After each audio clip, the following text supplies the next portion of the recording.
Good evening, everybody! Welcome, it's Freakin Friday, which means it is Singer-Songwriter Showcase. My name is Nicholas Kazonis. We have Mr. Rich from Region Media Network today, co-hosting with me. And we have the wonderful, spectacular, amazing, our 2019 Boulevard Session EP winner, Leanne Stutler. Although, there's nobody here, so you can't clap. But you can clap at home with us. You don't have to wear your masks at home, though.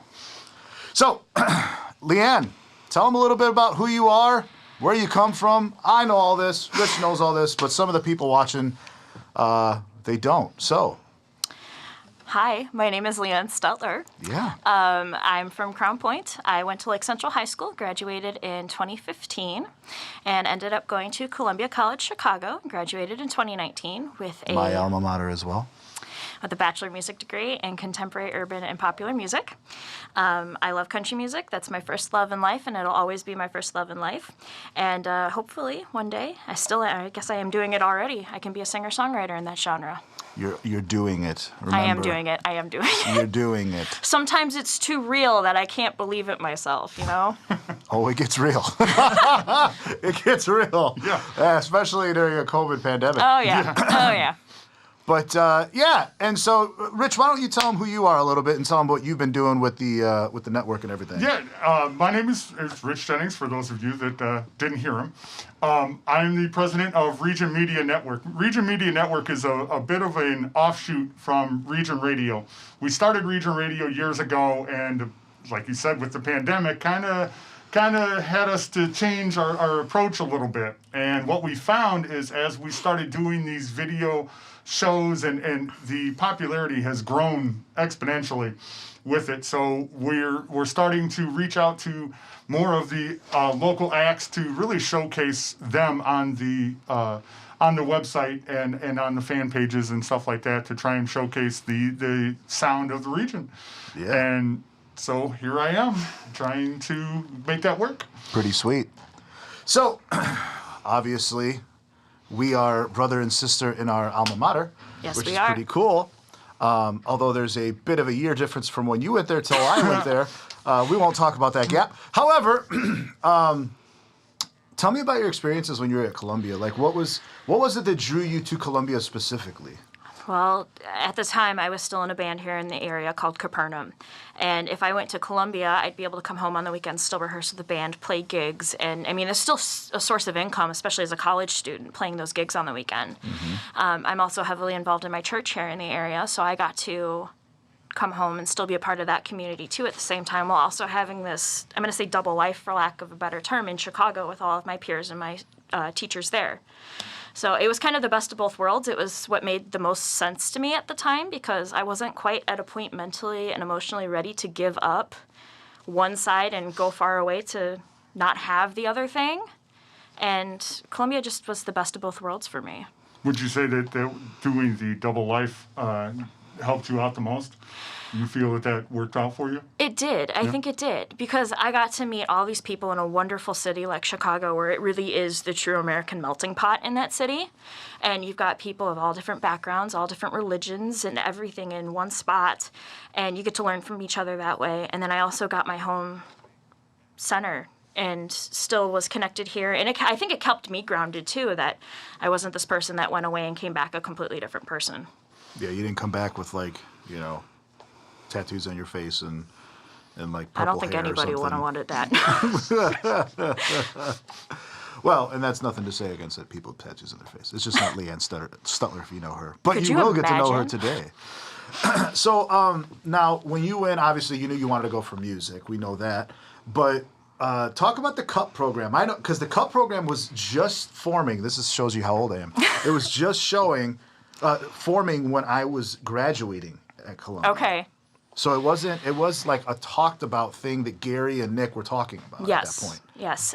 Gary Yerkins and Nick Tremulis. Yes. Great instructors. Two of my favorite people on the planet. Yeah. The CUP program, it stands for Contemporary Urban and Popular Music. And at least my experience with it, because we started to do some curriculum changes my junior year where all the lower classmen had to start tweaking their things, their schedules. And for me, it was the music theory, the ear training, the core classes, the keyboard classes that every music student had to go through. But then once you got past the initial level of everything, you met your requirements, and you got to break off and do your own thing. And I was taking voice lessons. That was my primary instrument. Okay. And I took songwriting classes. I took production classes. I took business classes. I actually ended up minoring in music business because between the Bachelor of Music degree versus the Bachelor of Arts, there was like 6 classes that overlapped. I'm like, I might as well take the extra 4 credit hours and get the minor officially. And so, yeah, it was kind of everything just all rolled into one. And I loved it. I got to dabble in a little bit of things to the point that I can communicate with people and say, this is what I want. This is what I think needs to happen as far as my own creation goes. And it was kind of the jack of all trades major. That's pretty cool. Now, when I went in, initially growing up, I wanted to be a music educator. And so I wanted to be a music teacher because I had such inspiring music teachers. But I mean, I'll put it on air, you know, just for those people watching. I was not a very good student. I really messed up my first year in college, got kicked out of IUN, and had nowhere to go. But I was very fortunate and blessed enough to hear from a friend who was also attending Columbia that they had an open admission policy, but you would be on a year probation.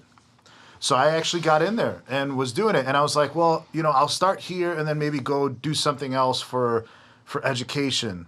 And then I started realizing as I was taking theory and composition courses that I love teaching and I love education, but I love to create even more.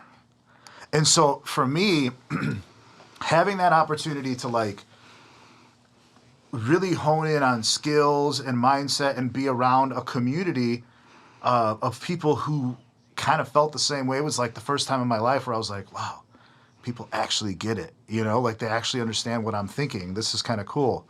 And I paid a lot of money for that. We all did. Yeah. Or I should say, I'm still paying a lot of money for that. Thanks, Mom. Leanne, did you get that same community feeling from going? I did. And it wasn't the community that I initially expected. And I'll explain why. When you hear that you're going to a contemporary music school, you're thinking all genres of music, which is true. There was a lot of all genres of music at Columbia. But you two know, and I know, country music is not the biggest thing in Chicago. Mm-hmm. So I was exposed to different types of music that I had a little bit of influence with here: blues, jazz, R&B, and I had respect for the genre going in, but it wasn't my first thing. It wasn't the songs that I always leaned towards when it would come to playing gigs. And I was kind of thrown under the bus in a sense that I have to learn how to do this. So it was a community, and there was people that were already kind of established in that community that knew this is how you do this kind of thing, and I had to learn it. And I was fortunate that I had great teachers and great friends along the way that kind of took me under their wing and said, okay, we're going to teach you how to do it this way and get you out of your comfort zone. And then those couple times when we did have a country unit, I got to do the same thing for them, because this is what I eat, sleep, and breathe. Yeah. And it's completely different when some of these people have never heard of Dolly Parton before. Believe it or not, there's people that don't know who Dolly Parton is. Yeah. And then we sang Jolene, and I was like, let me, we're going to do this. Well, come to my apartment, we're going to work on this. It's funny because I was just going to ask you, who were your inspirations growing up with country? My first concert I ever went to was Jody Messina at Star Plaza. Okay. Rascal Flatts opened for them. That's how long ago that was. I was 3. And I knew from that moment that that's what I wanted to do with my life. There's a lot of Jennifer Nettles, Sugarland in there. Ashley McBryde is my new favorite, but I already consider her an influence. Miranda Lambert's a big one. But there's other people outside of the Dolly and the Rebas, too, that people wouldn't expect are my influences. There's Melissa Etheridge. There's Sheryl Crow. There's Alanis Morissette. Those are all people that, to me, were strong women that I drew from for inspiration. Very cool. Yeah, I kind of have a similar story, so to speak, about Columbia, because as many people who listen to Caught on Klein and know me personally, and even just kind of through social media and stuff, a lot of my fans know that I played Greek music pretty much from the time I could play music. and I'm the 4th generation. So I was like, I'm going to go to Columbia and be a professional bouzouki player. And then, life smacks you upside the head and you realize there's nobody to teach you bouzouki here. I was looking through the course catalog one time trying to put my schedule together, and you can take secondary lessons. And there was something on there that was like, oh, it's a banjo teacher. I'm like, who plays banjo in this school, and why have I not met them yet? And at that point, I already completed all my lesson requirements, and I had other classes I had to fill with. So I'm like, I can't even, figure it out. Yeah. But you just never know what you're going to get in a school like that, and that's the best part. It's true. Yeah. It's true. Absolutely. So, obviously, the CUP program, songwriting kind of is your main focus, from what I know of, correct? Yes. Or would you say production? Definitely songwriting. Okay. Songwriting. Because that's what I know you as a songwriter. Yeah. And that was a big reason why I wanted to bring you on the show today. So, within your education, you had the same education as me for the most part. Obviously, I'm sure that they changed books. I'm sure that they changed methodologies and stuff like that. But what were some techniques that you learned at Columbia for songwriting? Like specifically, maybe in terms of, let's start with lyrics. Lyrics, title lines, opening lines, like the little devices, you've got things that, even just throughout poetry and literature in general, like alliteration or similes and metaphors. But it still kind of came back to this idea of show, don't tell. Mm-hmm. This idea of use your descriptive words and don't just say the dog was sitting on the couch. It was the black and white dog named Rusty is sitting on the couch in the living room and is chewing a bone. I mean, something like you have to give. Yeah. And with a song, you have less time to do that. Yeah. Most songs on the radio are 3 or 4 minutes, if that, and you've got the short amount of time that you need to tell a story or get your emotions out or whatever it is that the goal of the song is. Do you want them to feel like they're there? Yes. Yeah, yes. Absolutely. And we would sit and analyze. I remember one of the songs that we looked at in my songwriting class was Hotel California, on a dark, dusty highway. I think that was it, right? Yep. I always think about that absolutely. one and Cool Wind in Turn My the Hand. Page, Turn the Page. Yep. Those are the two, but I'm like, those two songs, though, are such great opening lines for those. Yep. And then talking about adding people's names so it feels like there's a personal connection that you're talking about somebody or to somebody, or colors. I mean, something as simple as colors or textures that you're talking about in these opening lines to reel those people in when they're listening to it. Gets them invested right away in a song. So what are some ways that you personally find those titles? Like what kind of like rhetoric or what's the word I'm looking for? Like what kind of title lines are pulled from humor or catchphrases or things of that nature? Now I know quite a few of your songs in your catalog, but not everybody at home does. So like maybe give them some title names, say where they come from, and then maybe we'll play our first tune today. And looking back on it, I wrote some of the songs, at least on my first album, Keeps Getting Better, before I even took the songwriting classes. So it's like hard for me to sit back and say like, oh, well, this is what the device that I actually used here. Most of the time for me, as far as titles go, it's something that I hear somebody say, or I hear it in a movie, or the name of a book, or something I say a lot. Like, it's about time. I was playing songs, and somebody was like, when are you going to record them? And I told them at the time I had the recording in process, and they're like, well, it's about time. So then it's like, well, I got to write a song about that and throw it in on the project. Or Karma's my best friend. Something happened, and I muttered to myself with my friends sitting at a table, well, Karma's my best friend. And then they're like, you're going to go write a song about that now, aren't you? So it's little things like that. It's hard for me to sit there and say, well, this is the device I'm going to use. It just happens. It just happens, But Karma being personified as a person, Karma would be the name in that instance if you listen to the song. It's about a friendship with Karma being personified. Very cool. Yeah. So what's the first tune you want to do? Let's talk about that. Well, speaking of those kinds of devices, let's do Atticus. Okay. Atticus.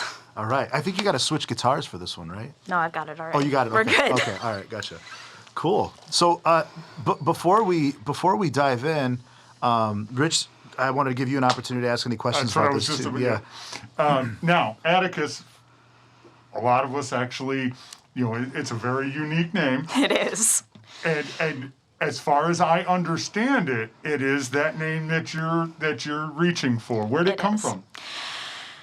Besides any kind of religious book, because I am a person of faith, besides the Bible or any kind of supplementary books, the book that I think has the biggest influence on my life, and I read a lot, is To Kill a Mockingbird. I read it for the first time in high school. It was required, and all of my classmates were grumbling about, I don't want to read this book, and I dove headfirst into it. I read the extra pages that were going to be assigned 3 days later, and because I loved it so much. And for those of you that read the book and it's been a while, or you've never read the book, it's set in the 1930s South, where there's still the Jim Crow laws. There's still segregation going on. And this little girl who goes by the name of Scout and her brother Jem, who's a few years older than her, their father is a lawyer. And Atticus Finch, who is their father, the lawyer, takes on this case defending a African-American man who was accused of a horrendous crime and was innocent for it. There was evidence proving that he was innocent for it. And it was kind of the back and forth about the racism that was obvious in the plot of the book, different prejudices that were going on in the community besides the big main plot of the book. And Atticus was kind of this beacon of hope, this moral light for a bunch of people. I said a lot of bunch, for a bunch of people in the book. And a lot of people would go to him saying, well, what do we do? What do you think? You're kind of the leader figure here. And with so many things that have been going on in the world lately, between the pandemic, the events of last summer, with the events around the country as far as police brutality and racism, and we're quite frankly, honestly, from what I understand, around the world, people are standing for. Yes, I've got friends absolutely. in Cyprus that are going through similar things, and I keep in touch with them. But all these things are being brought to light, and it's like, okay, we're starting the conversation as hard as it is, but what do we do? Because talking and actions are two different things. Mm-hmm. And Atticus was kind of the person that a lot of people, especially to his children, what do we do? What's the answer here? What do you think we should do? And he was the advice giver, and a lot of the best quotes from the book came from Atticus. And so it's times like these where I have my faith, I believe in my beliefs, but then it's like, what's the more personal, tangible person that I could try and get these answers from? And even though Atticus is a fictional character, he's still been named one of the best fictional characters in film and literature of all times. And he's always kind of been that, well, what would Atticus do? Cool. With that lead-in, I don't think you can go any farther. Why don't we listen to it, and maybe we'll break down a little bit more at the end. Okay.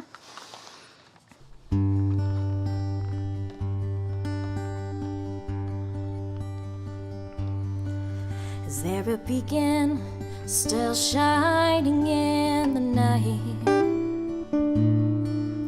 Is there someone who's not afraid to do what's right?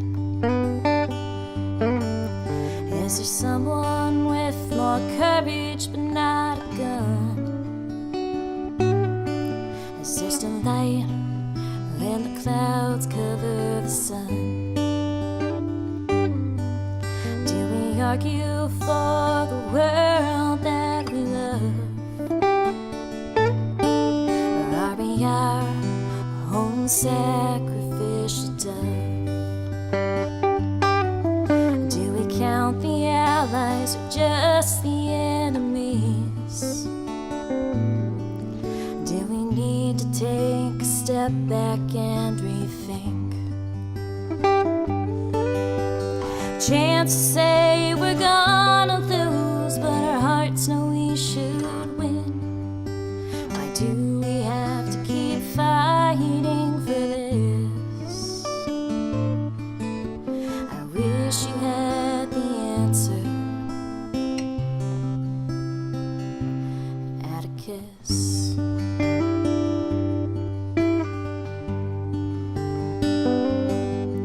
Do we let our children find out on their own?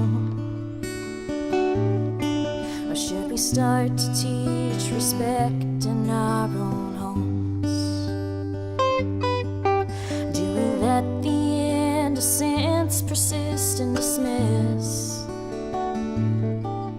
the chaos that our world is in?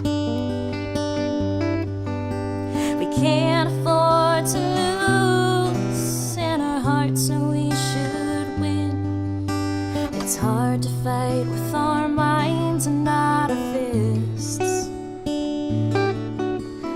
wish you had the answer at a kiss.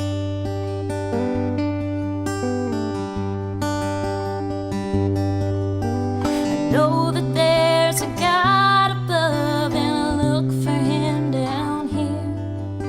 But other times I thank the saints that are near. So maybe we should swap our shoes and say hello to some new friends. We can walk around together and make amends. What should we do at a kiss?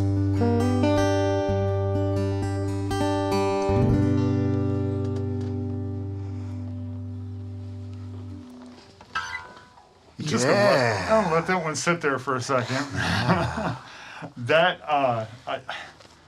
Wow. That is a real good example of why I wanted to do this show. That type of song right there is a prime example. When did you write that? Just a couple weeks ago. And you said that when we were talking off camera, you said that this is one of the first times that it's going to be out for people to hear. Yes, this is the first time I've ever played it outside of my house. So, I feel honored. Thank you. Yes. Well, thank you for letting me share that it. honor. So everybody, as you're hearing this, comment below. Let us know what you think, because I'm very interested to see some of the takes on that, because it hits a lot of chords with today's society. Everything They're all that's going chords in the on key right of G, though.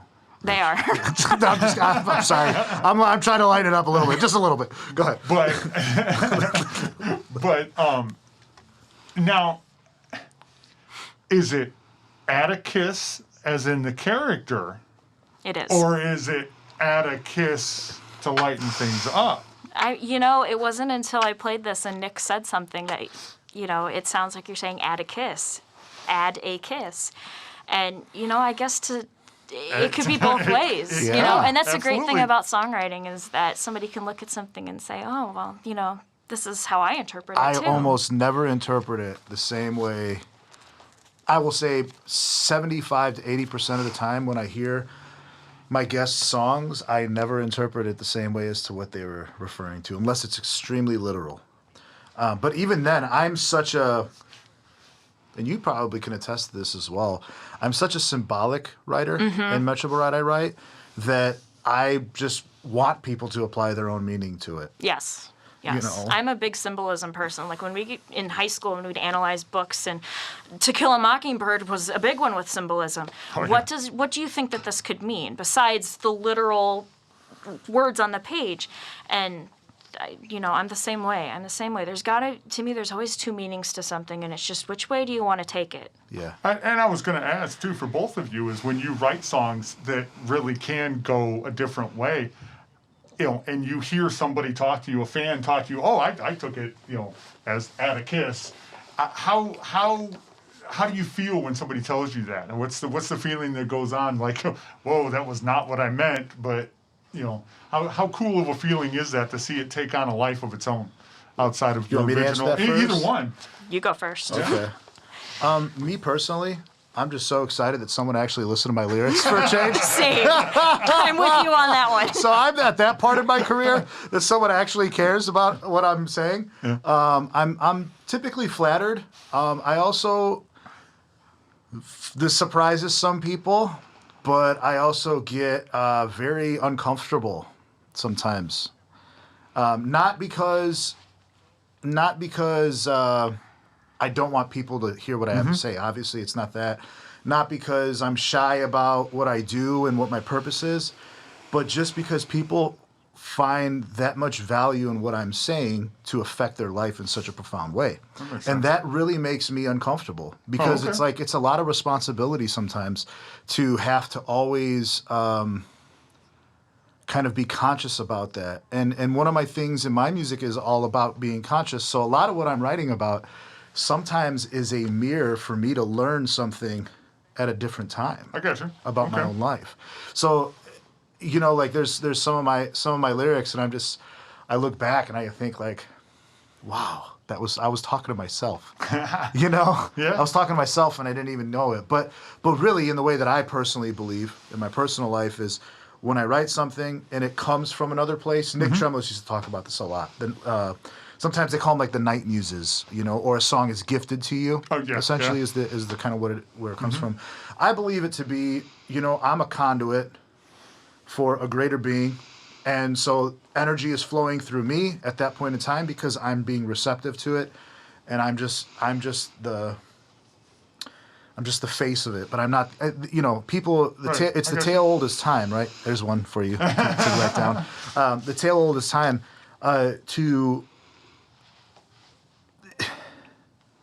Everybody's got a message. Everybody's got something they're trying to say.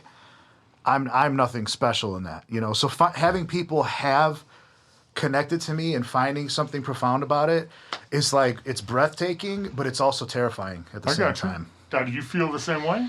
Yeah, I mean, when people come up to you and you actually find out that they're listening, it's like, great, I'm glad you listen. And it's like it's a humbling experience when somebody actually takes the 5 minutes out of their day. Yeah. It's a humbling experience when people sit down and take 5 minutes out of their day and listen to something that you created. Yeah.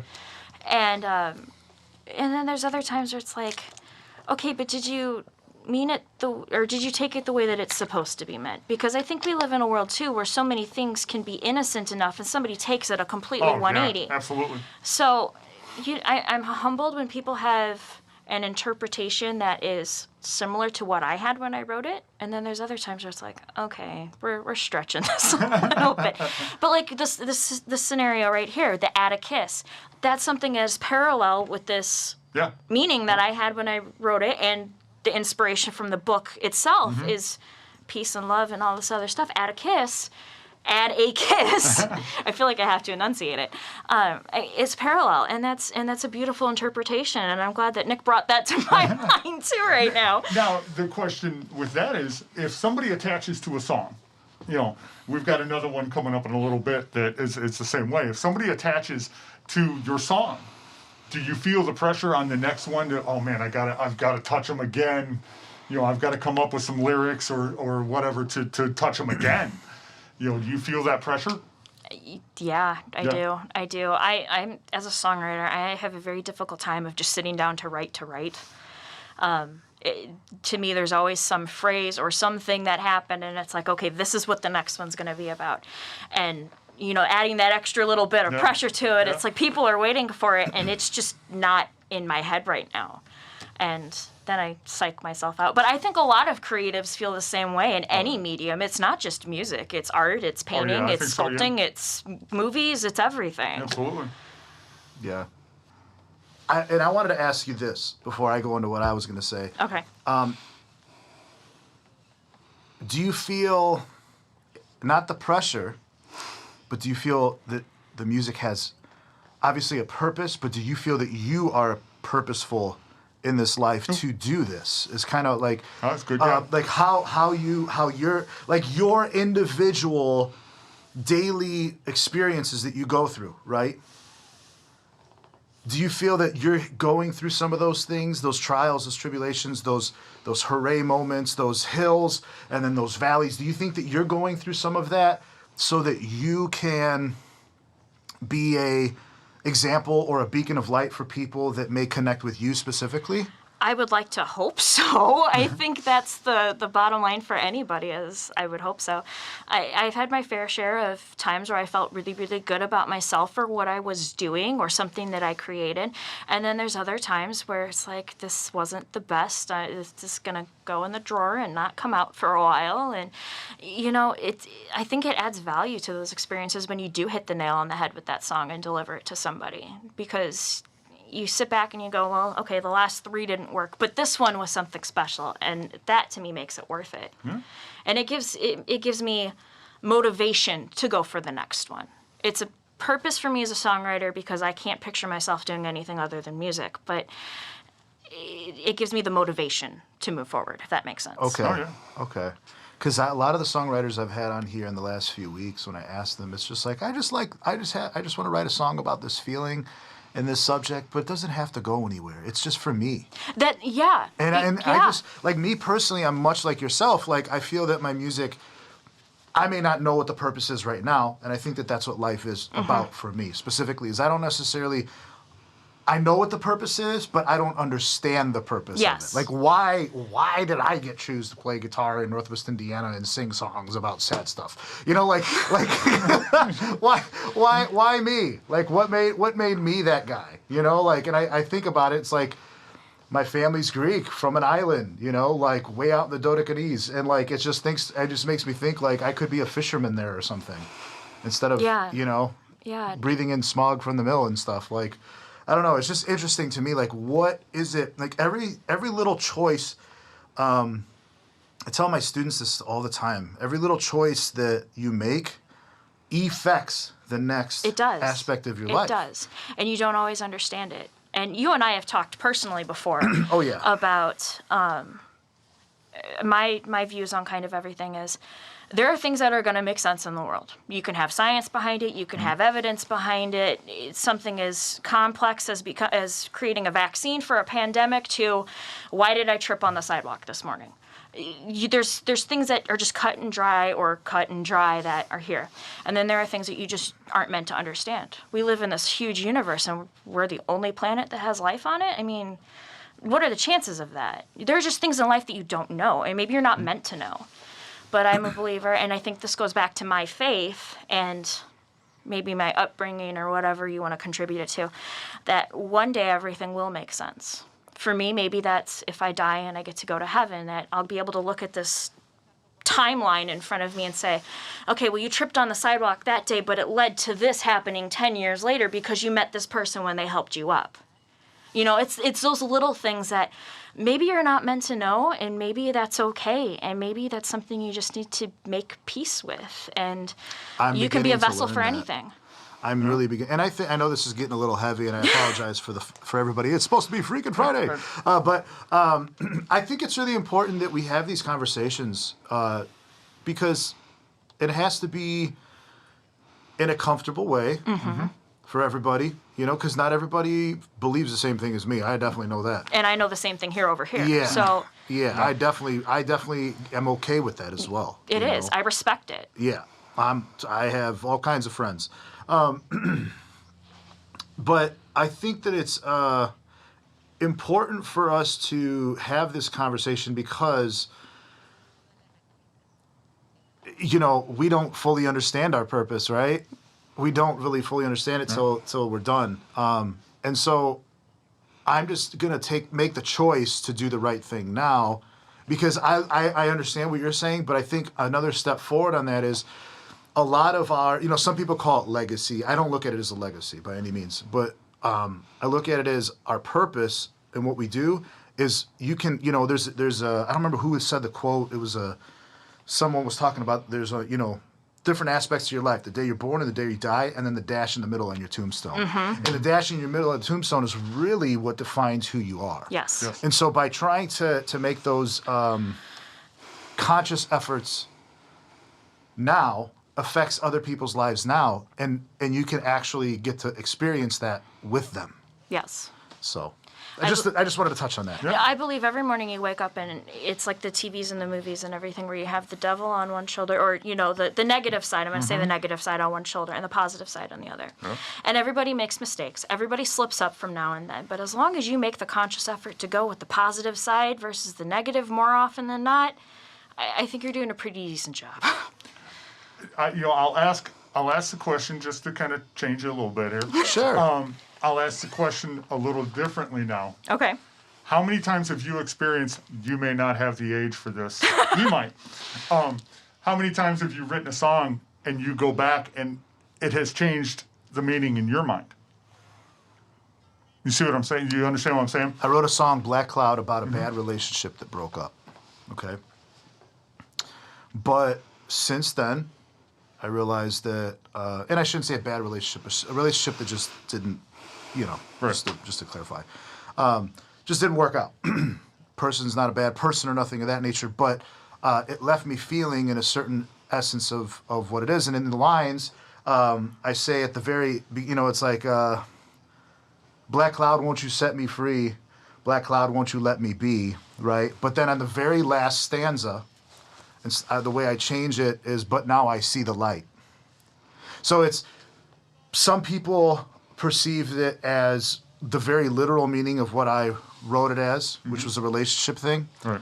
And then some people, including myself, many years later now, was kind of refining myself out of a bad situation, out of a rut, out of the complacency of the daily life that was happening, and feeling like I was never going to be set free, never going to see that light again at the end of the tunnel, because it was just such a tough time in my life, that it took on a whole new meaning. And it took on a whole meaning of, at that point in my life, which would have been like 2 years ago, that point in my life, it would have taken on a meaning of like a spiritual reawakening, you know, of Okay. This is what you're supposed to be doing.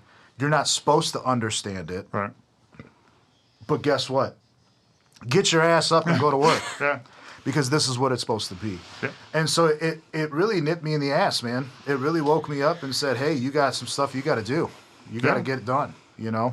So get up, do it, and don't focus on the valley, focus on the mountain. Have you had one that, as you've gone back, you know, like I said, I know we don't have that long of a stretch there to. The one, as you were speaking, Nick, that immediately came to mind was Welcome to the Circle. Okay. And I wrote that song not even 2 years ago. And it wasn't even like a couple years between writing it, because it hasn't even been that long. It was a matter of weeks where that, you know, it wasn't even just a change. It was just this second layer to it. I'm going to call it a second layer of what it meant to me to write it. Welcome to the Circle was a song that I started, I remember the date, April 30th. No, May 1st. There's only 30 You don't days. remember the date. I was gonna say, no pressure. Okay, so here's okay. I had to think about how many days were in April. This is my life. They are all running together. It's okay. You know, okay. Well, when I explain this, people are going to understand why I'm trying to. Okay, so there's 30 days in April, Leanne. May 1st. May 1st, I started writing it because April 30th, I was at school. And it was my last gospel band concert of the year, my senior year. We're going to go out with a bang. Like, my mom and my brother and my grandmother were driving up from Indiana to come see the show in Chicago at Columbia. And I was in sound check, and I got 3 phone calls from my mother, which is totally unlike her, because I told her, this is when I'm going to sound check, and she knows, I'm not going to call you because you're doing something. Right. So we finished sound check, and I could feel my phone vibrating in my back pocket the entire time, and I get off the stage, and I go call her, and I find out my grandfather had a massive stroke. And my dad was with my grandmother going to the hospital. My mom was turning around on the expressway, which is not easy to turn around on the expressway. And they were going to drop my grandmother back off in Dyer, and they were going to go to the hospital and meet my grandfather and my other grandmother. And, you know, I'm bummed, first of all, because this was the last big thing for gospel band, and everybody was really excited for it. And but that was the back burner thing. The first thing was, what is my grandfather going to be okay? And then it's like, I got to go on stage for this gospel band concert, which, if y'all have ever been to a gospel band thing, like that's an intense emotional experience, whether you want it to happen or not. Yeah. So, you know, I go through and we do the show, and I'm crying the whole time, and everybody's like, oh, the Spirit's moving her, which, like, yeah, it was. But at the same time, it's like, there's so many other things going on in the back of my brain right now. I'm just trying to remember the words. So I walk back to my apartment by myself. Usually I walk back with my classmates, and I was like, I just need time. I need to call, like, whatever. So I left. And I got back to my apartment, and I listened to Will the Circle Be Unbroken for 4 hours straight. I put the lock on my apartment, and I just sat there in the dark. Yeah. And Will the Circle Be Unbroken, first recorded in the 20s by the Carter family. Yep. I mean, so many country singers and other people have recorded it since then. And the version that I felt comfortable with was the Randy Travis version. And I listened to it for 4 hours straight. And God bless your soul. No kidding. and it was just this. I felt comfort because it was a gospel song, and this is where I need to have my faith right now, and that was where the comfort was. And then as I listened to it, probably about 2 hours, and I started to think, well, what does this question even mean? Like, this is a very abstract thought of, will the circle be unbroken? And I was like, what does this mean? How does it apply right now? Because I'm listening to this for some reason for 4 hours straight. And I woke up the next morning and I was like, yeah, this is a circle. This is a family. This is something that I'm going through right now, and my family is on the line, and I can't be there right now. So it's how I kind of targeted all of my emotions into it. And that's the main reason behind writing the song was, this is my family. I can't be there. This is what's going on. That gospel band concert happened less than 2 weeks before I graduated. And when you graduate from college and you go back home, you sit there and you think, well, how am I going to maintain all of these relationships with these wonderful people that I've spent 4 years creating and learning from? So then it was, there's this circle at home with the literal family that I'm talking about, and there's the circle at school that I'm not ready to leave yet. And I was fortunate enough to grow up with a family where my friends were kind of like my parents' kids too at the same time, where everybody could just go and get whatever they want to eat and drink out of the refrigerator. And I kept that policy in my dorm room too when I had friends over. Just go get whatever you want, as long as it's mine, you can eat it. And we'd go up and my family would take them out to eat dinner with us. They'd be like, oh, call 2 of your friends and we'll take them out to eat with us. And those 2 circles became like a Venn diagram at that point. And that's just, those are the 2 layers. There's the literal reason I wrote it, because of the family and trying to figure out how this circle works and what's going to happen when somebody leaves that circle, meaning passes over. And how am I going to keep this circle connected back home? And that's, that was a 2-week period where those 2 layers formed. It's amazing how it... I find it interesting. That was the song that won you the free EP with us. It did. Isn't that interesting how that works? It's meant... I've had a lot of people tell me that song means something to them, and it wasn't just a therapy session for me and for my family. It was that goes right back everybody. to what we said about 5 minutes ago, that we don't understand where... Exactly. What's happening with us and where it goes. There's a lot of correlations. Some people look at it, that kind of thing, through numbers. Some people look at it through just faith, spirituality, circumstance, being in the right place at the right time, no matter how you look at it. But there's too many connections in everything you just talked about today, and to how this is going to now blossom into you winning a 4-song EP. I think that's cool, personally. I think that there's something bigger and better about this EP that we don't even realize at the moment. So, and it's taken me a long time to get the songs together for it. Yeah. But it's because I didn't want to just walk into it and throw a bunch of stuff down and say, okay, that's it, let's release it. And we're here, so it doesn't matter to us. But you also know me as a person that I'm not going to put something out that I'm not comfortable with, I'm not confident in, and if I'm going to put my best foot forward, I want it to be the best foot forward. Yeah. Mm-hmm. And, these songs are finally starting to come to me. And I don't know why it's all of a sudden. Things happen, but I think I've reached a point now in my maturity, my spirituality, my confidence as a human being that now's the time. And I don't see any other time to wait for it. So, what's the name of this tune, Leanne? Let's play it. Let's play Welcome to the Circle.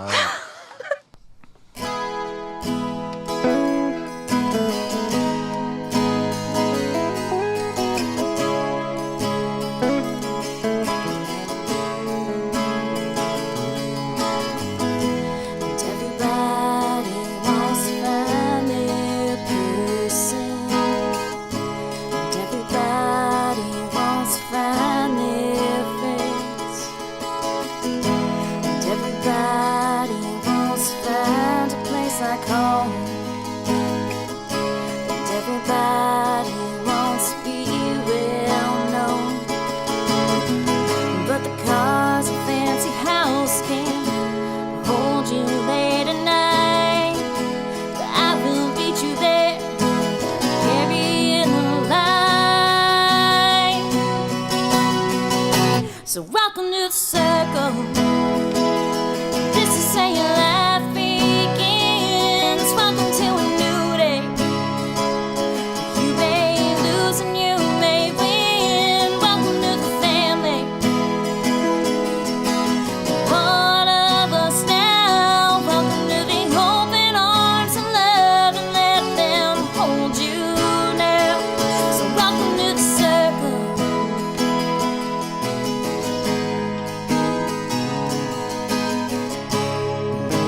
they see. And everybody needs to know that they're wanted. And everybody feels like they'll be forgotten. But you know that our hands ain't fit together like a glove. And when I fall asleep at night, you're the one I'm thinking of. So welcome to the circle. This is how your life begins. Welcome to a new day. You may lose and you may win. Welcome to the family. One of us now. Welcome to the open arms of love, and let them hold you now. So welcome to the circle.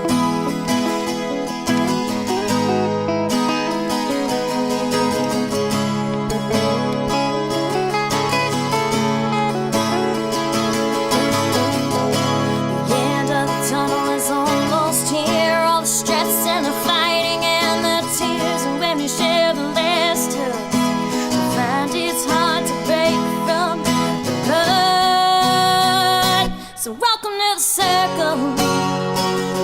This is how your life begins. Welcome to a new day. You may lose and you may win. Welcome to the family.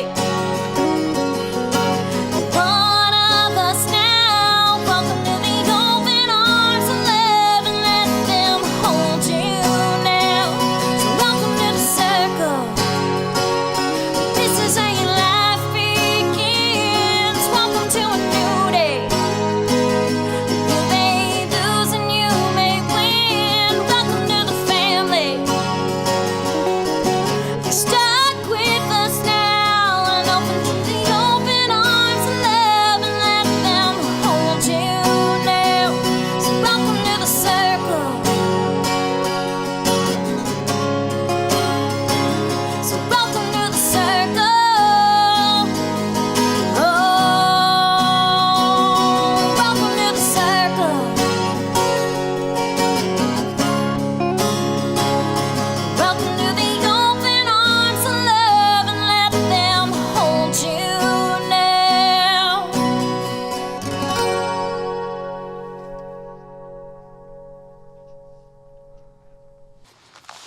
So that was Welcome to the Circle. Yes, it was. Yeah. So, I gotta ask you. You were talking about the different meaning that it took on 2 weeks later. How big is that circle? Still big with some of the the friends from Columbia? Is it still pretty It's- active? Yeah, it still is. It's still very That's active. great. Very It cool. is. It How is. many years out is it now? 3? Almost 2. Almost 2. Okay. Oh Yeah, wow! Almost 2. Okay, 2019. Wow. Okay. Yeah, for some reason I couldn't remember. Yeah. Okay.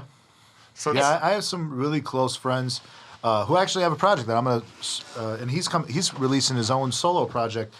We call it the Logic Pro Band because he has he did all the MIDI backing trackings and but his name's John Ross Music, JONROSS Music, and we have a group called I, the letter I, the number 2, the letter I2I. It's just a little EP we put out together, and we recorded it at Thunderclap. Shout out to Thunderclap in Hammond.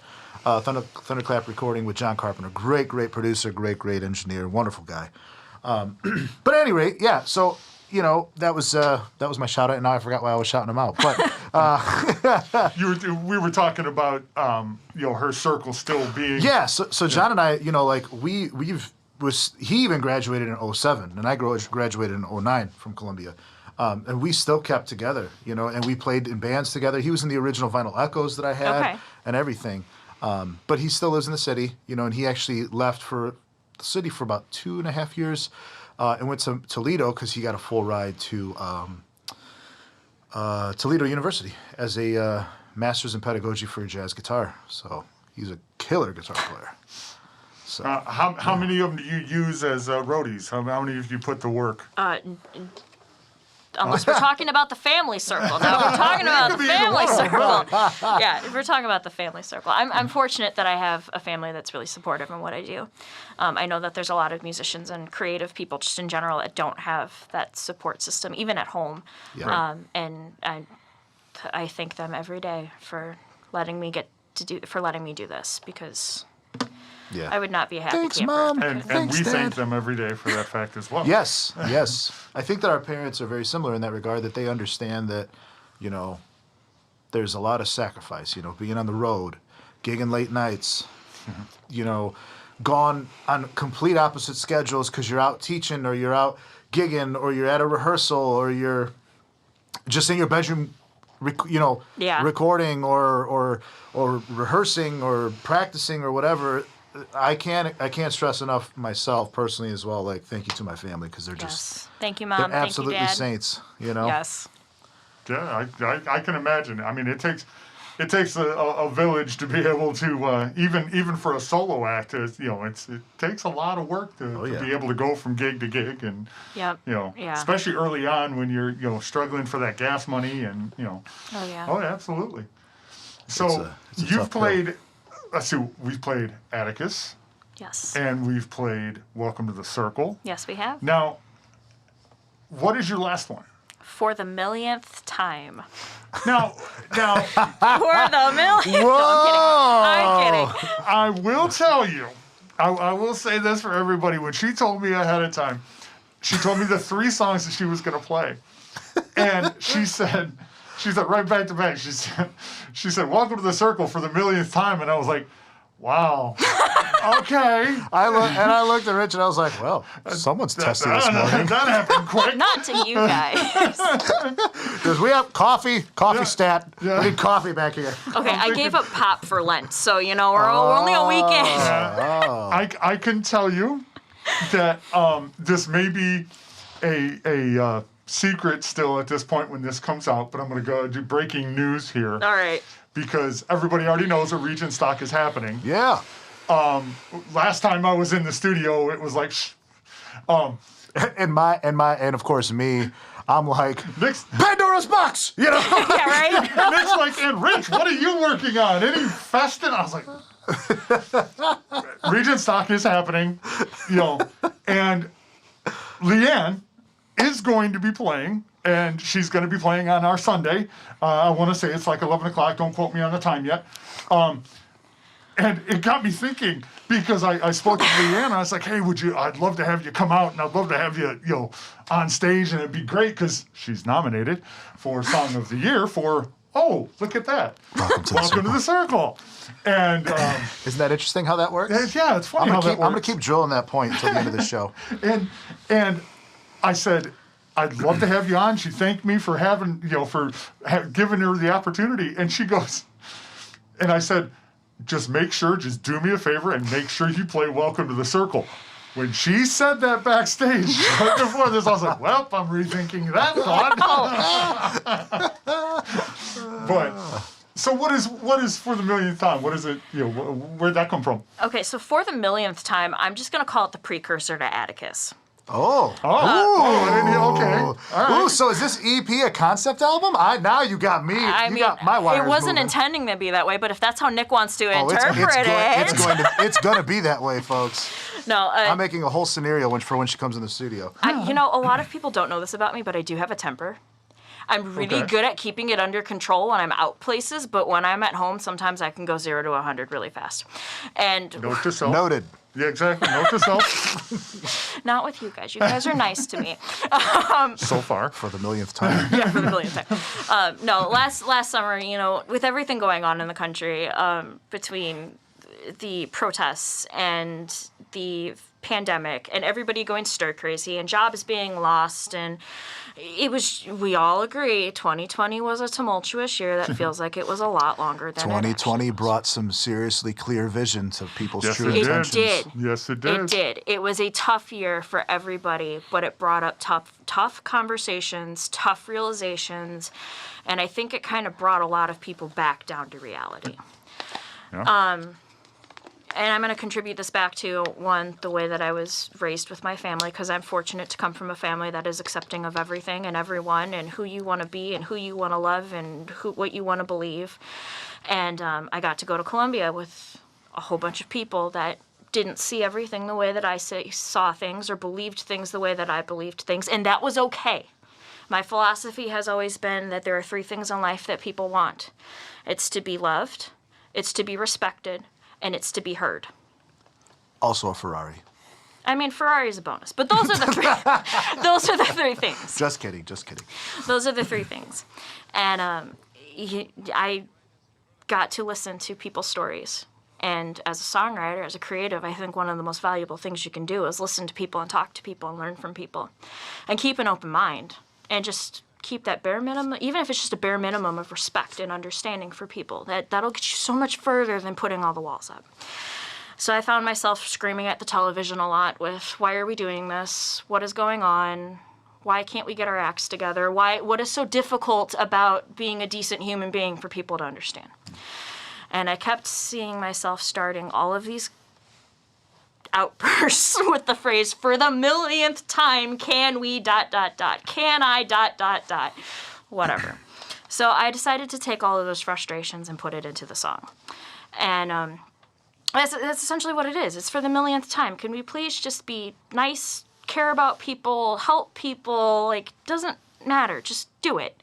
And it was the frustrated side, and then Atticus was more the philosophical side, the calmer, okay, I walked away for 5 minutes, I collected myself, my breathing is back to normal, let's actually sit down at the table and talk about this. Can we talk about the process of writing this? That's exactly what I was just going to, I was You want to literally take, go ahead just and thinking take, I'm sorry, Rich, go No, ahead and take you're it. No, you take it first. No, I was going to say, And I'll tag on. how does, when you sit down for something like that, is that something that, like you said, you see everything that's going on, and you tell yourself that you have to write something about this, or is it the fact that you're just moved and this is, these words are here?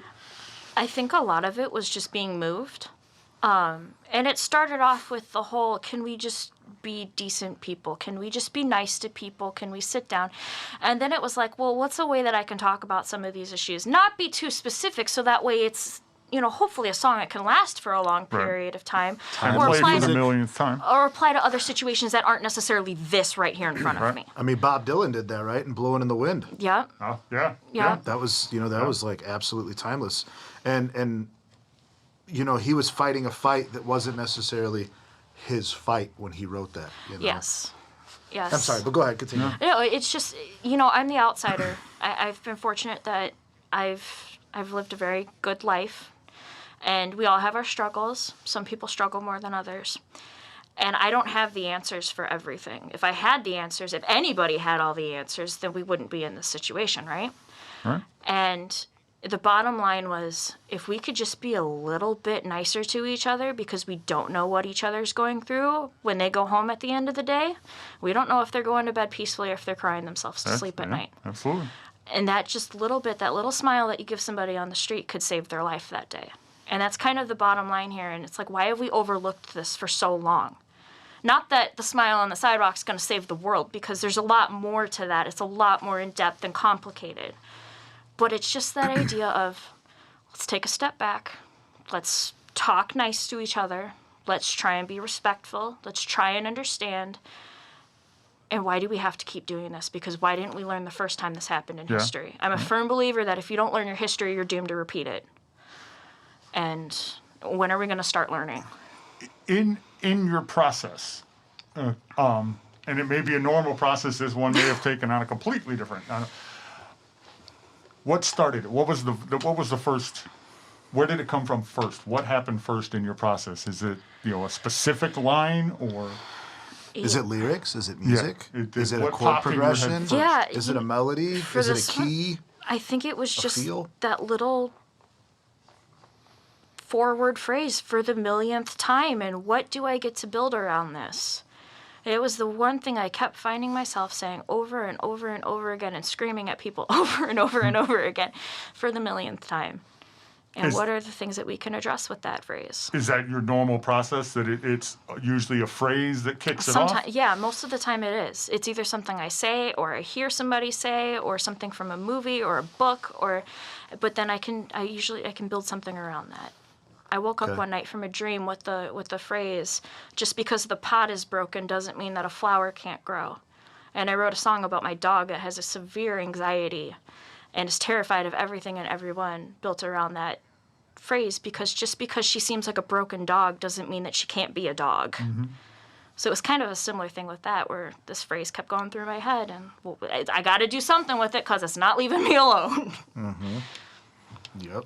So from a songwriter, like music nerd, music nerd standpoint. By the way, these just fog up, so I have to leave them up there. I'm blind as a bat, but. Do you ever approach it music first, feel? Do you approach it, is it always lyrics? Like, what is your process? Like, your process. Yeah, no, everybody's so different. I'm noticing. It is. 90% of the time, I think it's lyrics first. Just really? because that's so cool. I'm a singer. I think that's why. Because to me, if there's no words or even just a random syllable, there's no melody and no words to me, or it just doesn't click for me sometimes. And like I said before, I read a lot. I've journaled before in the past with things, and when I was at school, and words have always kind of been that safety net. And then I build around from there. Sometimes, though, it's a melody, and I'll say the phrase over and over again, and then all of a sudden the pattern, the rhythm, and the melody will pop in, and then it goes that direction. Yeah.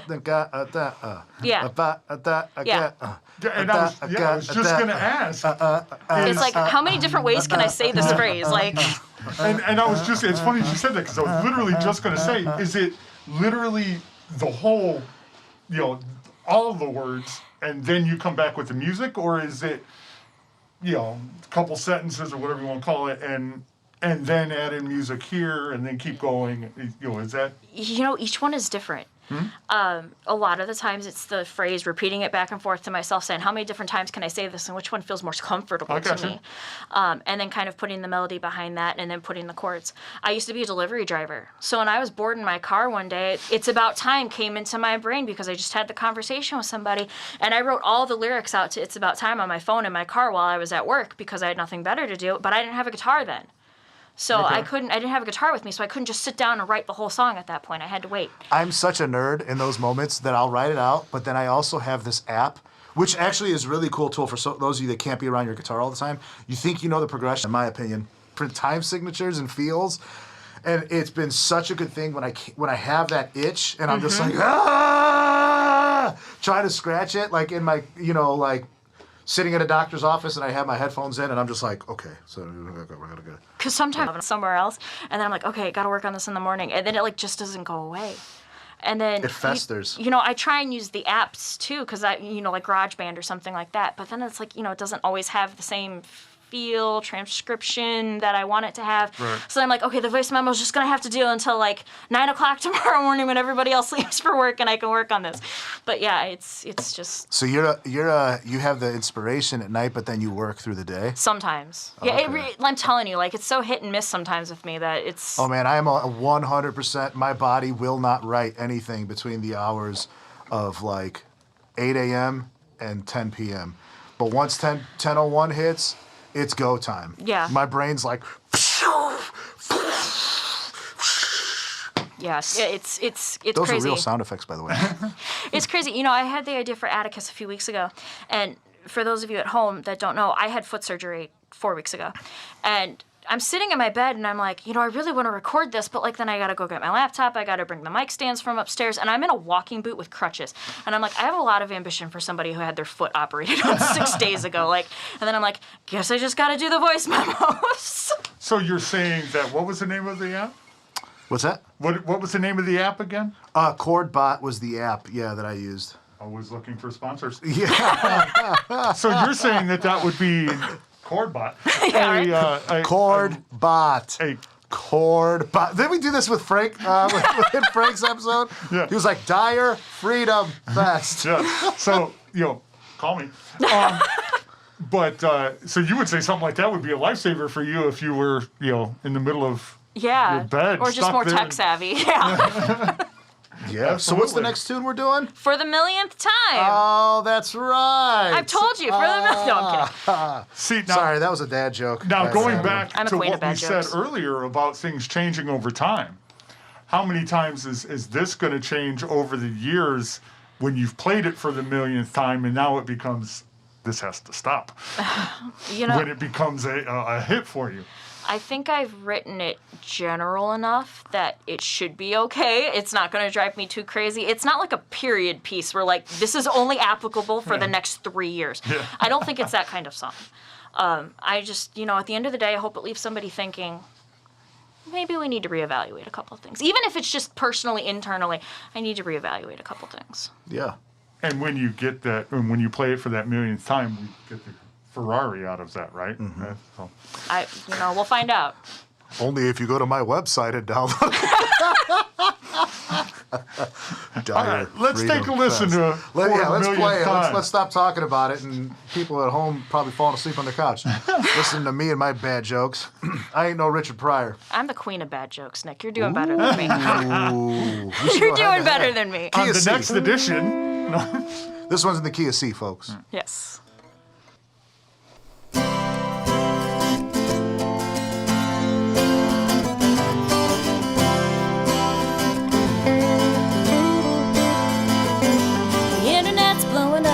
Gossip fails and the news you can't seem to make heads or tails. You're damned if you do and you're damned if you don't. If it doesn't make sense and it always won't. We're all running different races. And we all come from different places.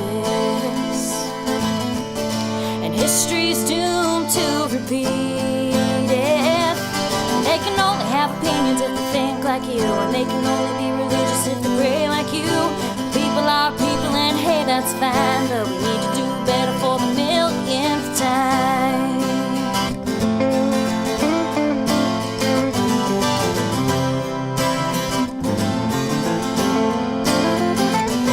Try to ask the right questions with logic and reason. Try to be a good person and get shamed for breathing. Common sense is out the window, but conspiracy aside, pushing others out the way to reach the same finish line. We're all writing different pages, and we're all different ages, and history's doomed to repeat it. They can only have opinions if they think like you, and they can only be religious if they pray like you. People are people, and hey, that's fine, but we need to do better for the millionth time.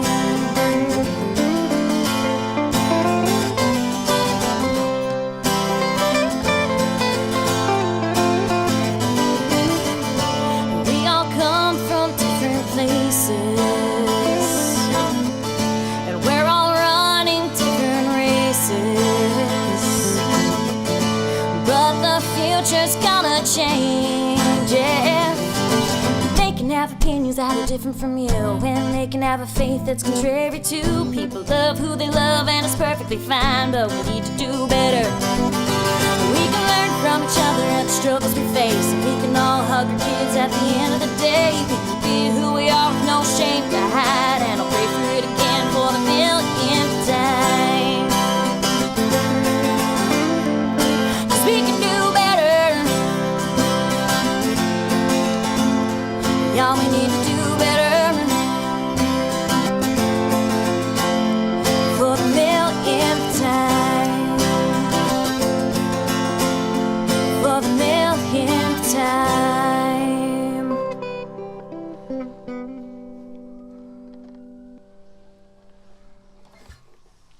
For telling people that you're saying something for the millionth time, you're super nice about it. Yeah. I was expecting, like, for the millionth time, Get that Alanis Morissette reference in there. That's what I was waiting for. I was like, give me the grit, baby. Well, that was a cool tune. So is that one's going to go on this upcoming EP that Yes, we're it going to be is. working on? Yes, Okay. it is. Awesome. Let's just take a brief moment. Tell people where they can find you, music, Yeah. blah, blah, blah, social media. All that fun all that stuff, fun right? stuff. You can find my schedule and links to my music at my website, www.leannstutler.com, LeAnnStutler, because nobody can ever spell Leanne right. There's like 7 different spellings, and none of them are the one that I have. Try having a Kazonis as a last name. I took dance lessons at the same place. Side note, I took dance lessons at the same place for 10 years. And my last recital, my name was in the program 7 times. None of them were spelled correctly. Oh my God. Were they all different from They each were all other? different from each other, and none of them were right. Leon Stutlier. Yeah, it was insane. But you know what? It was so funny at the same time. I'm like, I'm not even mad. Like, Oh, there's like an umlaut on your U. I'm surprised there wasn't, but yeah, it was so funny. Yeah. Anyway, so leannstutler.com. There's links to Spotify on there, Apple Music, Amazon, all those other fun places. If you have downloading and streaming, chances are my album Keeps Getting Better is there. What kind of merch do you have on your website? On my merch on website right now, I have just my album right now and stickers. I do Okay. have stickers. But I'm in the process of making some jewelry to go with everything. Sweet. Yeah, so Is it only for females or males as well? males as well. All right, So cool. I'm finding creative ways to recycle guitar strings. So Ah. yeah. So hopefully that'll be up there soon. I just, guitar strings, you only change them so often, and they aren't cheap to just go buy. So we're working on it. Well, But that's a cool concept. You should do something where like you tie it in with like a charity or something, like where for every bracelet you make or whatever, like 10% goes to helping kids in underprivileged schools that need guitar strings or something like Yeah, that. there's a lot of, it's something that recently came that I've been working on, and I used to design jewelry a lot when I was in middle school because I have allergies, so I can't just go buy things. So this is something that I've been playing with. But That's yeah, cool. hopefully I actually soon. started doing that too. Yeah. Yeah, I did that during the pandemic. Speaking of, let's talk about the pandemic Yes. just for a moment, even though everybody's tired of hearing about it. Yeah. But how has the pandemic helped you, or how has it helped you as a musician? I've spent a lot of time at home trying to come up with creative ways to get music to people. Even just playing, because you still got to be relevant. It's so easy in today's day and age to just be passed over. Oh, yeah. And I know you did a lot of live streams. You're still doing the live streams. I'm doing the live streams too. Posts on Facebook and trying to gig when you can. I mean, now it kind of dampened it a lot more when summer was over and the weather wasn't nice and you couldn't have outside events. Oh, yeah. I think But, everybody didn't realize that going into it. They're like, oh, well, it'll be fine. Yeah, no. No. But it's not. we're getting It's not closer to fine. summer, so It's not fun hopefully at all. things can. Getting close to July 23rd, 24th, and 25th at the Cedar Lake Town grounds. How about that segue? Rich Jennings. And having too you much fun can here. also find her merch at the merch tent, too. Yep. But Maybe more, you can more do- than just that weekend. That's it. Maybe we can talk her into, hanging out with you for a little bit at the merch tent and signing something. Oh, heck yeah, let's Just do saying. it. Merch isn't cheap, so it's like I got to figure out how to do all of this. But you know what? This pandemic has given me a lot of time to sit down and actually Yes. crunch numbers to figure out how to get Yes. stuff to people. And so also, like, one thing about that I noticed from the pandemic's been very terrible to me in many ways, but it's also been really eye-opening, 2020 vision, and it's been really positive in many ways too, because however I've lost family, lost 300 something plus jobs, struggled, didn't know how still don't know how things are going to work out. However, the thing that's beautiful about it is it allotted me the opportunity to network with people that I never would have had the access to prior, because everybody's just sitting at home watching each other. Yep. Yeah. Yep. And so is it a thing of realization that this is where I'm at? Kind of you guys spoke about that earlier. But is it for you, what were some positives? Because there's plenty of negatives from COVID-19. Oh yeah. But what were some positives that came out of it for you? Even if it's just a nibble, something to hold on to. This is going to step away from music, because music was so hit and miss last year that besides sitting in my living room and playing live streams on Facebook, there wasn't much that I was able to do. On a personal level, I got to spend a lot more time with my family. And that helped because, like I said before, my family's my greatest support system, and we hold each other accountable for things we're going to do, whether that's something with music, whether that's doing something around the house.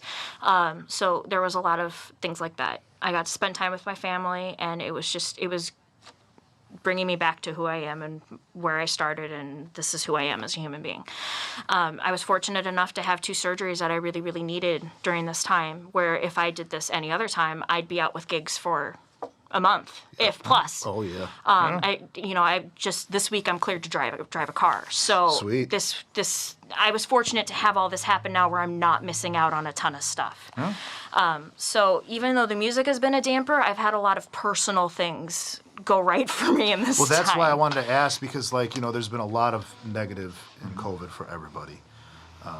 Some of us have lost family members, some of us have lost jobs, some of us have had all the above. Some of us have probably made money on the pandemic. Some people, Yeah. Some people have. some people got extra hours at work because they were essential employees, which thank you guys so Yes. much for, Yes, thank you. At the beginning, I actually did like a cover gospel album / inspirational tunes just to like raise some funds for the mask making, opportunities that were happening. So it's just interesting. It's interesting to look at how there's so much negative that's happening, but we kind of have that ability to take something negative and make it into a positive. I think being in music, we have that ability to have that. And I was just curious, like, as to your perspective, what were some good things that came out of it? Yeah, it's, I got to spend a lot more time with my family. I got to spend time, like I said, I got a surgery that I've been waiting 5 years for, and I finally got to have it done, and I didn't miss concerts. I didn't miss gigs. Yeah. I didn't miss graduation parties and, all these other things that could have happened if this was happening. So, or if this happened any other time of the year. So, in a sense, yeah, I've missed a lot. We've all missed a lot. But on the other hand, any times to do it, now's the time to do it.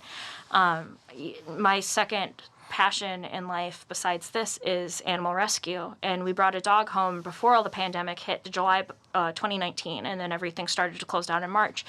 And my family was home a lot more. And this dog that has terrible anxiety about everything and is afraid of everyone, we spent a lot more time with her, and she opened up. And by adopting this dog, we got to know the people at the rescue. So I've had the privilege of helping people at the rescue with music during live stream fundraisers. Was that your live stream the other day that It I was. saw? It was. That was the second one we did. The first one was on Giving Tuesday. We just did one this past weekend. And we got another one in the works right now for the summer. So, Very cool. I've by the way, if you want to actually film it here, you can do that. We have all the video cameras and everything, if that's something that you want to do. I don't know how the setup is, but... We'll talk. Okay, yeah. We'll talk. But yeah, it's just a lot of things that even outside of music, I still got to do something. I feel like I was contributing too. And it got us Atticus, and it got us... It did. It did. When did you do for the millionth time? That was last June. Last June? Yeah. So it still brought that one on. Yeah. Well, do you have any final questions for her, Rich? I think we've covered quite a bit today. I think we've covered quite a bit. I want to say thank you so much, Leanne, for coming on and doing the show. Freakin Friday Singer, Songwriter Sessions. If you have any final thoughts that you want to share with everybody watching, you're more than welcome to do so. I want to say thank you to you guys, to Nick and Rich. Absolutely. For everything that you guys have done for music in the region, for up-and-coming artists and students and everything. We all appreciate you, because without people like you, we wouldn't have this community. This is a great community in Northwest Indiana, and so many people don't realize it. There's something very special happening. It really Yes. is. Yes, there is. It really is. So thank you from the bottom of my heart. I know I can speak for a lot of other people with the same thing. As far as everybody else out there, thanks for tuning in. Thanks for hanging out with us. Please just be nice. Be nice to each other. Please wear the mask. Please do what you can, because nothing's going to get better until something gives. But we're getting there. We're getting there. So, and we all appreciate you. All right. And if you have any further comments or questions for Leanne, anything that you feel that we didn't touch on, leave it in the comments. We would always love to have her back. Yeah. Well, we'll see you all again next week. Take care. Mask up. Stay safe. Peace.